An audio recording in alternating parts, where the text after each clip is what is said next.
Hi అండి, welcome back to నాగులాక్స్. తాజా వంకాయలతో నా స్టైల్లో గుత్తి వంకాయ ఫ్రై చేశానండి. అది మీతో షేర్ చేసుకుంటున్నాను.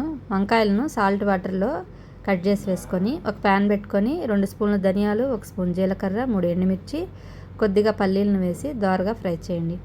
ఇందులోనే చిన్న కొబ్బరి ముక్క, వెల్లుల్లిపాయలు, 1 స్పూన్ కారం, 1 స్పూన్ ధనియాల పొడి, చిటికెడు పసుపు, రుచికి సరిపడినంత ఉప్పు, కొద్దిగా కరివేపాకు, కడిగి పెట్టిన కొంచెం కొత్తిమీరను వేయండి. ఈ కొత్తిమీర కరివేపాకు వేయడం వల్ల పొడికి చాలా టేస్ట్ వస్తుందండి.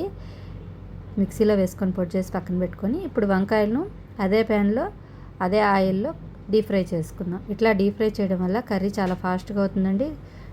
కూర చాలా టేస్ట్గా కూడా ఉంటుంది. చూడండి, ఒక 10 నిమిషాలు ఫ్రై చేసుకొని వీటిని చూడండి, వీడియోలో చూపిస్తున్నట్టు ఫ్రై అయిపోయినాయి కదా. వీటిని ఒక ప్లేట్లోకి తీసుకొని చల్లారనివ్వాలి. చల్లారిన వంకాయల్లోకి మిక్సీలో వేసుకున్న పొడిని స్టఫింగ్ చేసుకుందాం.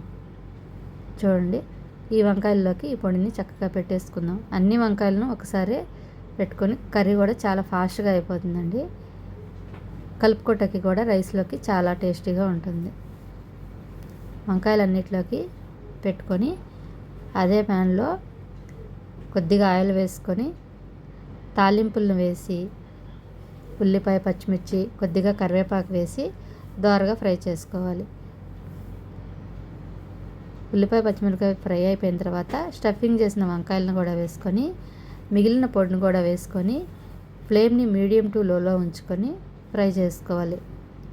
నిదానంగా ఫ్రై చేసుకొని చూడండి, బాగా కలుపుకొని ఫ్రై అయిపోయింది కదా. ఇప్పుడు దీన్ని మనం సర్వింగ్ ప్లేట్లోకి తీసుకొని ఫైనల్గా కొత్తిమీర వేసుకుంటే వేడి వేడి గుత్తి వంకాయ ఫ్రై రెడీ అయిపోయిందండి.